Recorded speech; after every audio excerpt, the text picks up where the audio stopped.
Ay,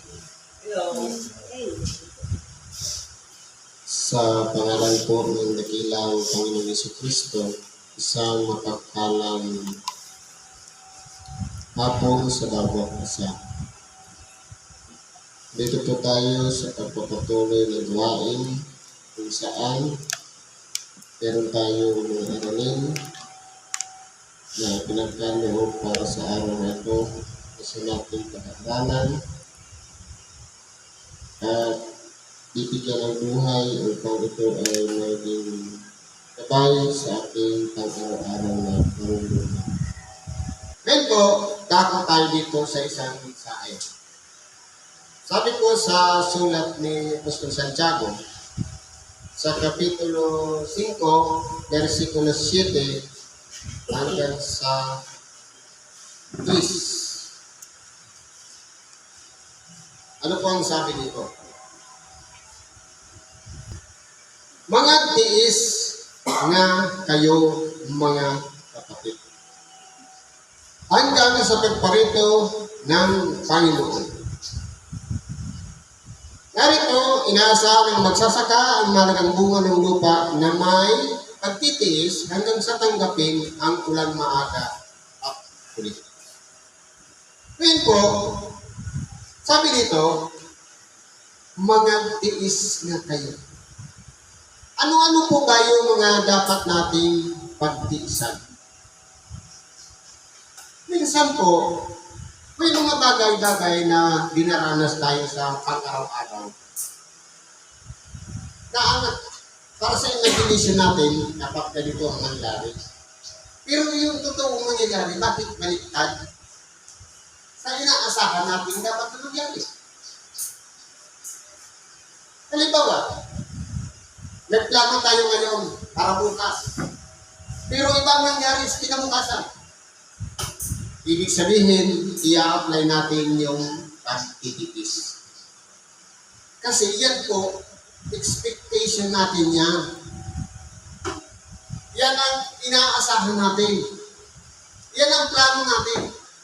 Pero in reality, iba po ang nangyayari. Halimbawa, bukas ikaw nga magbibilag ako ng palay, pero kinabukasan umulan.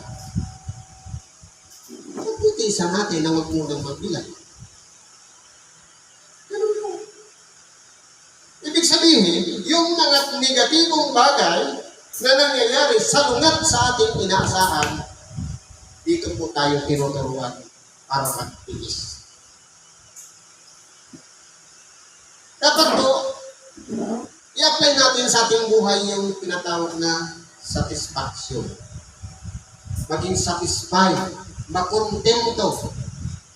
Kaya nga palagi natin sinasabi, loobin nawa ng Diyos. Mangyari nawa. Kasi hindi natin alam yung araw ng bukas.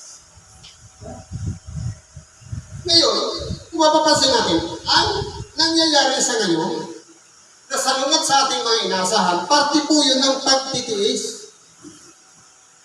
Sabi, hanggang sa pagparito. Mula pa kahapon, ngayon, hanggang bukas, araw-araw tayong nagtitiis hanggang sa pagbabalik ng ating dakilang Panginoon. Ang tanong, buhay pa kaya tayo sa pagbalik ng ating dakilang Panginoon? Imagine, sinulat ito ni Apostol Santiago 2,000 years ago.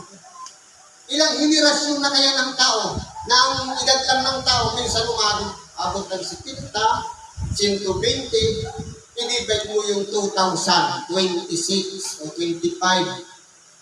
So, i-maximum mo na lang ng 70 years old o 50. Ilang henerasyon kaya? Ganoon pa, yung pagparito ng Panginoon, sinabi na, sinulat na. Nakalipas na yung 2,000 taon. Andito pa rin tayo, nag-aabang sa pagparito ng ating dakilang Panginoon. Ibig sabihin, lahat ng naabutan itong Ebanghelyo mula po noong unang na ngayon, lahat po yun ay kinakailangan dumaan sa pagtitiis. Isang halimbawa nito, inaasahan ng magsasaka ang mahalagang bunga ng lupa. Totoo po, sino yung magsasaka? Walang iba yung naghasik ng mga mabubuting balita. At tayo naman yung hinahasikan, yung tainga natin tumatanggap ng aral o salita ng Diyos. Totoo, dalawa yung tainga natin. Minsan isa lang ang tumatanggap labas sa kabila. Pero kung pagsabay natin yan, at kapag nagpanagpo yan, sikapin natin, abutin natin yung unawa. Kasi po kahit anong ibanghilyo, kahit anong aral ang ipangaral sa atin, kung hindi natin nauunawaan, kasi makapansin mo naman nila na nakaunawa ng ibanghilyo, katango-tango, pag sinasabi ang ibanghilyo. Kaya po, kasama ba tayo doon sa tinatawag na mahalagang bunga? Nagkaroon ba tayo ng magandang bunga? Napakinabangan ba yung ibanghilyong ating tinanggap ng ating kapwa sa pag-uwi natin sa ating mga tahanan? Ibig sabihin, kung halimbawa, yung dati nating attitude, ugali, dahil lang sa pakikinig ng ibanghilyong, nabago yun. Naging mabuting bunga na ngayon ang ipinagtatanggap natin. Lagi tayo katuwaan ng isang magsasaka na kapag nakikita ang pagbabago ng isang tao dahil lamang sa pagtanggap ng Ebanghelyo. Kaya po, pagkaminsan, katulad din ng isang magsasaka, ang inaasahan niya, bunga. Pero bakit walang bunga? Bakit hindi pa rin nagbago? Bakit hindi pa rin naituwid ang buhay ng hinasikan o binahaginan ng Ebanghelyo?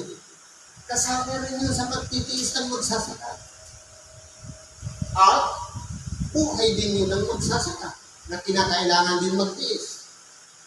Kasama na rin yung pinaghasikan, parte din ng kanilang buhay ang magtiis sapagkat gusto rin sana nilang baguhin ang kanilang buhay sumunod sa kalooban ng Diyos, pero iba po ang ginagawa. Kaya yun po ang mga pagtitiisan natin, yung mga sitwasyon, mga pangyayari, mga inaasahan natin dapat na mangyari, pero iba ang nangyayari. Yan po ang dapat nating pagtiisan. Halimbawa, tumanggap tayo ng Ebanghelyo. Meron tayong kapitbahay na araw-araw tayong nililipak o sinisiraan, nagpuri sa kapwa. Parte po yun ng pagtitiis. Inilagay ka talaga dyan. Tama. Dahil alam mo, kaya mo na pagtiisan yung ugali ng iyong kapwa. Kaya, ang pagtitiis ay isa pong pagpapraktis ng pagkontrol sa sarili. Kasi po, yung pagkontrol o pagdisiplina sa sarili na sasagot ka na sa pero pinagtititihan mo pa, pagtitiis po tawag doon. Gusto mo nang pagsabihan, gusto mo nang sagutin, gusto mo nang pagsalitaan, pero nagpipigil tayo, parte po yun ng pagtitiis. Kaya kung ang isang magsasaka na umaasam ng bunga, pero hindi bunga ang kanyang nasumpungan, hindi mga nabulok, kabulugan. Pero hindi naman dapat magpatuloy lang tayo. Kung magsasaka nga, halimbawa, maasa siya na magkakaroon ng bunga ang kanyang paranim, pero dumaan yung kalamidad, nagpapatuloy lang siya. Dapat ganun po ang maging attitude natin. Hindi man tayo nagtagumpay sa ngayon, pero tuloy lang ang buhay. Parte po yan ng pagtitiis na dapat pagdaanan natin mga tao dito sa ibabaw ng sabi. Ano pa sabi dito? Mga tiis din naman kayo. Pagtibayin ninyo ang inyong mga puso sapagkat ang pagparito ng Panginoon ay malapit na. Di ba sabi ko kanina, 2,000 years ago, plus 25 years, sinulat namin ako sa Santiago, At pagparito ng tayo, malapit na. Pero 2,000 years ago, ang lumipas, kailan kaya yung malapit na yun? Ngayon po, ito po ay paghimok sa atin na dapat nating pagtiisan ang mga bagay-bagay na nangyayari dito sa ibabaw ng sangkutan. Ano-ano po ba? Yung mga pagsubok.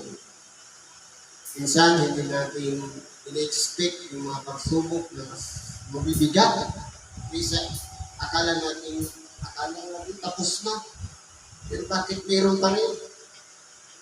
Yung kasalatan. Pag-isa natin yun. Yung mga paghihirap, pag-uusig, dapat natin yung pag-isa. Pero, kapag nagawa natin itong susi, sabi dito, pagtibayin ninyo ang inyong puso.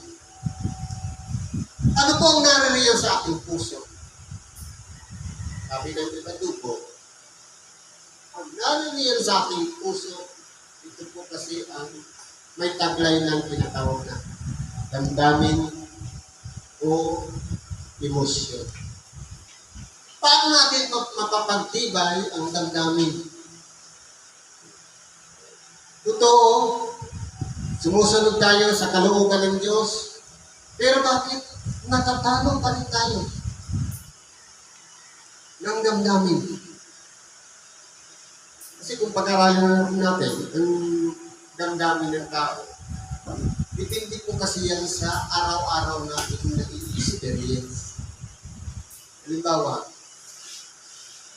gabi-gabi ka nanonood ng nobela o teleserye, tapos ang topic, agawan ng asawa ng may asawa, pakiramdam, pati yung asawa mo, ay kaagaw ka na rin. Yan po yung damdamin. Pero, paano natin yung makapagtibay? Iiwasan natin yung mga bagay na makaka-influensya sa atin upang huwag natin isipin na meron na rin palang kapartner yung ating kapartner na iba. Di ba ga? Kasi yun po yung nagdadala, yung palagi natin ginagawa sa araw-araw. Ito po yung naghihikayat sa atin upang ibagsak tayo.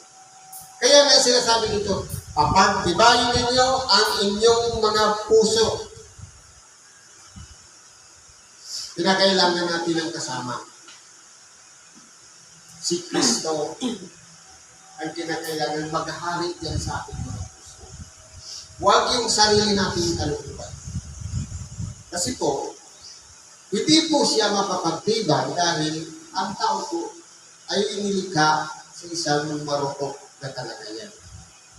Totoo po, ang tao mahina, marupok, may limitasyon, nagkakasakit, nagdaramdam, namamatay. Ibig sabihin, limitado lang po ang buhay natin dito sa ibabaw ng sanlibutan. Kaya kinakailangan natin papagtibayin ito na kinakailangan si Kristo ang maghari sa ating mga puso. Yan po ang dapat natin gagawin. Bilang preparasyon na kung anumang oras kunin ang ating buhay o anumang oras dumating ang ating dakilang Panginoon, nakasurrender tayo sa Kanya. Siya ang naghahari sa ating buhay. Siya po kasi ang mag-uudyok sa atin o pagawin ang mga bagay na kung ano-ano ang mga nakalulubog sa Diyos. Hindi ba na sinasabi kayo'y templo ng Diyos o templo ng Espiritu Santo? Itong katawan natin na ito ay kinakailangan maging kasangkapan ng kapangyarihan ng Espiritu Santo para gawin ang kabutihan na walang iba ang magiging bunga po niyan. Nakikita po natin yan kung ang ating puso, ang pagtingin natin sa ating kapwa tapos palad, umiiral yung kawang gawa o habag para sa kanila. Tunay nga po na pinagaharian na tayo ng Diyos. Ano ba sabi nito? Huwag kayong mga upas salaan. Anong ibig sabihin nun? Huwag kayong mga higantihan. Ano man ginawang kasamaan ng ating kapwa, huwag na nating gantihan ng katulad din ng ginawa sa atin. Kapag sinabi kasi mga higantihan, halos parehas lang. Kinukopya kung ano yung ginawa, gagawin din. Yung gawa, siniraan mo ko, di siraan din kita. Inaway mo ko, di awayin din kita. Hindi ganun. Ano ang sabi ng ating dakilang tayo? Narinig ninyo ikamay una na sinabi, ibigin ninyo ang inyong kapwa at taputan ninyo ang inyong mga kaaway. Yun yung dati. Ngunit ngayon sinasabi ko sa iyo, ibigin ninyo ang inyong mga kaaway at idalangin ninyo ang sa inyo'y nagsisipag-pusi. Hindi ba binago ng ating dakilang Panginoon? Yung kaibigan, kaibigan lang. Yung kaaway, kaaway. Kasi po, dati ganun. Kapag udyo, kaibigan mo, udyo din. Kapag hindi, kaaway. Kasi hindi nakikibuan ng mga hudyo at mga hindi. Ngayon, anong sabi ng ating? Ngunit ngayon sinasabi ko sa inyo, ibigin ninyo ang inyong kaaway. Ngayon, kapag sinasabi kasi yung ibigin, ay, yakapin mo rin ibigin. Kaaway na eh, may galang itak. Tapos yakapin mo, ano kayo mangyayari? Ibig sabihin, paghigantihan natin ng kabutihan yung lumalait sa atin, yung umaaway sa atin, yung tumutulig sa atin. Gawan natin ng kabutihan. Sabi nga, kung yung kaaway magutom, pakanin mo. Kung siya'y mauhaw, kainuin mo. Dahil sa paggawa mo ng gano'n, mga baga ng apoy ang ibubulong mo sa kanyang ulo. Huwag kang padaig sa masama, kundi daigin mo ng mabuti ang masama. Dapat magtagumpay yung kabutihan na ginagawa natin pakikitungo sa ating kapwa. Upang sa gano'n, maghari ang kalooban ng Diyos na hindi natin magawa yung pagpupasalaan o pag-igantihan ng masama sa masama, kundi ng mabuti sa masama. Sabi dito, ulitin natin, huwag kayong mga upasalaan, mga kapatid, laban sa isa't isa. Upang huwag huwag ang mga tulad. Hindi ko palang sabihin, kapag ginantihan natin yung masama ang gumagawa sa ating masama, may hatol po palang katiba. Narito, ang hukom na nakatayo sa harapan ng mga pinto. Totoo po. Tama yung sinabi kanina ng kapatid natin. Ang hukom na ito walang iba. Yung mga salitang tinatanggap natin aral sa bawat pakikinig natin ng ibang himno. Kasi kung aralin mo, yung hukom dito sa ibabaw ng sanlibutan, hindi ba kadadaan pa sa proseso? Kaso, mayroong hukom. Pero yung judge o hukom, ang gagawin niya, titingnan niya yung testimony, yung ebidensya. Doon nakabatay. Pero yung sinasabi itong hukom, walang iba, yung salitang tinanggap natin, ito ang hahatol sa atin. Hindi ko pala sabihin, halimbawa, balikan natin yung mga panahon na aktibo tayo sa pakikinig ng Ebanghelyo sa Lunduyan. Tapos tinanggap natin, naunawaan natin, inanalisa natin, pinagnilay-nilayan, nagsisi tayo, at itinuwid natin ang ating mga landas. Paano kung in-ignore natin? Hindi natin sinunod o pinaliwala natin yung Ebanghelyong ating pinagkat. Ahatulan pa rin tayo dahil sa oras na yan, nakahanda yung sarili natin, tanggapin yung araw na yan. Yung mga panahon na pilit tayo din. Kaya magbabalik naman tayo. In the previous years, na pinagdaanan natin ng mga Ebanghelyo, Nagagawa ba natin ito sa ating buhay? Nasusunod ba natin ito? Dahil sa oras na hindi natin ito nagawa, hindi pa huli ang lahat para magsisi, humingi ng tawad sa Diyos. At ituwid natin ang ating mga landas, sundin natin ang kanyang kalikutan. Sangayon sa aral na ating napapakita. Sabi dito, una ninyong halimbawa ng pagbabaka at ng pagtitis, mga kapatid, ang mga propeta na nagsipagsalita sa pangalan ng Panginoon. Gawin natin halimbawa yung mga propeta. Yung mga propeta, isang propeta na lang, balikan natin si Moises. Si Moises, tinawag ng Diyos, ang ganda na ng buhay niya eh. Anak siya ng isang paraon na kung sa lumaki, meron pa siyang tungkulin. Kumbaga, ang ganda ng kalagayan niya. Pero, dahil umiral yung kanyang dugo, nalpagtanggol ang kapwa niya Hudyo laban sa mga Egyptyo, naging daan yung ginawa ng pagpatay sa Egyptyo para makarating siya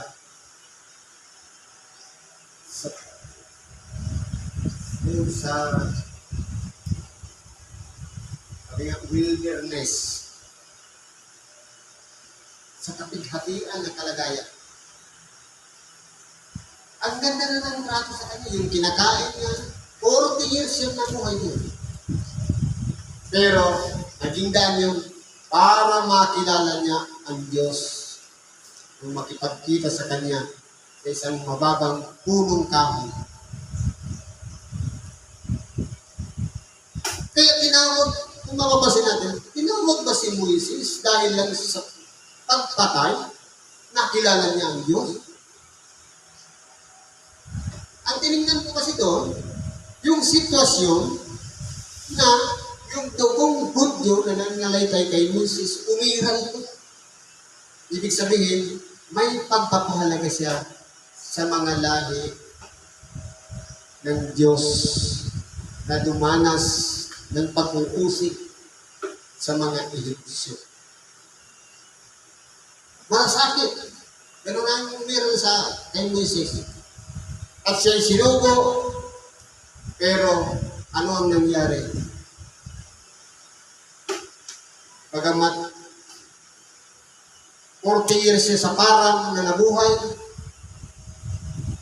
doon siya nagkapamilya, nung bumalik na siya para sumuin, para kunin ang kanyang bayan na nasa pagkaalipin sa lupain ng Ehipto, marami po siyang sakripisyong dinanas. Kasama po sa mga pagtitiis. Na naging matitigas din ang ulo ng mga taong kanyang naihango. Imagine, umakyat lang siya sa bundok, pagbaba niya, meron yung kuyang baka mula sa mga ginto na kanilang pinagsama-sama, na kanilang pinagmura. Kaya anong ginawa niya? Ibinagsak niya yung 10 utos. Kasama po yun sa pinagtiisan niya. Kaya, kung mapapansin natin, kung magiging halimbawa ang pagbabata at pagtitiis, katulad na lang ni Moises, dapat sa sino mang naglilid, unang-una sa ating pagkakapatiran, mahaba din ang pisik, mahaba din ang pagpapasinsya, sapagkat kung yung mga Israelita naging matigas ang kanilang ulo sa pagsunod kay Moises, ganun din ang nangyayari dito sa ating iglesia. Ibig sabihin, parte na po yan ng pagtitiisan ng isang naglilid dahil pinagtiisan din niya ni Moises. Pero ang importante po doon, nung mamatay si Moises, ipinagsanggalan ng anghel ang kanyang katawan laban sa dyablo. Dahil pwedeng gamitin ng dyablo yung katawan ni Moises para lilangin ang tao. Sasabihin, buhay ulit si Moises. Baka makahikayat pa sa pangunguna ng mga kalaban ng Diyos. Kaya po, iniingatan po yung mga lingkod ng Diyos na may katapatan, natutong nagpalaga ng kanilang sarili, na nagkaroon ng pagmamahal sa kanyang kawan na pinangangasiwaan na walang iba. Gawin natin batayan yung mga halimbawang dinanas ng ating mga propeta. Halimbawa, isang maliit naman na propeta, si Judas. Minsan, sinubo tayo para ibahagi ang Ebanghelyo pero ayaw natin gawin.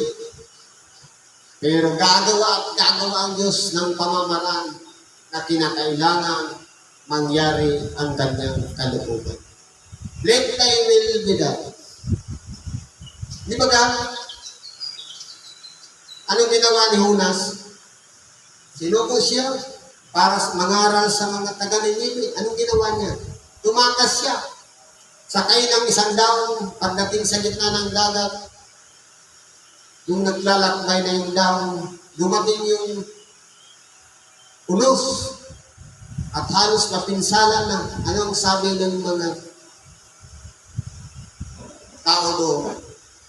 Magsipanalangin kayo sa inyong mga Diyos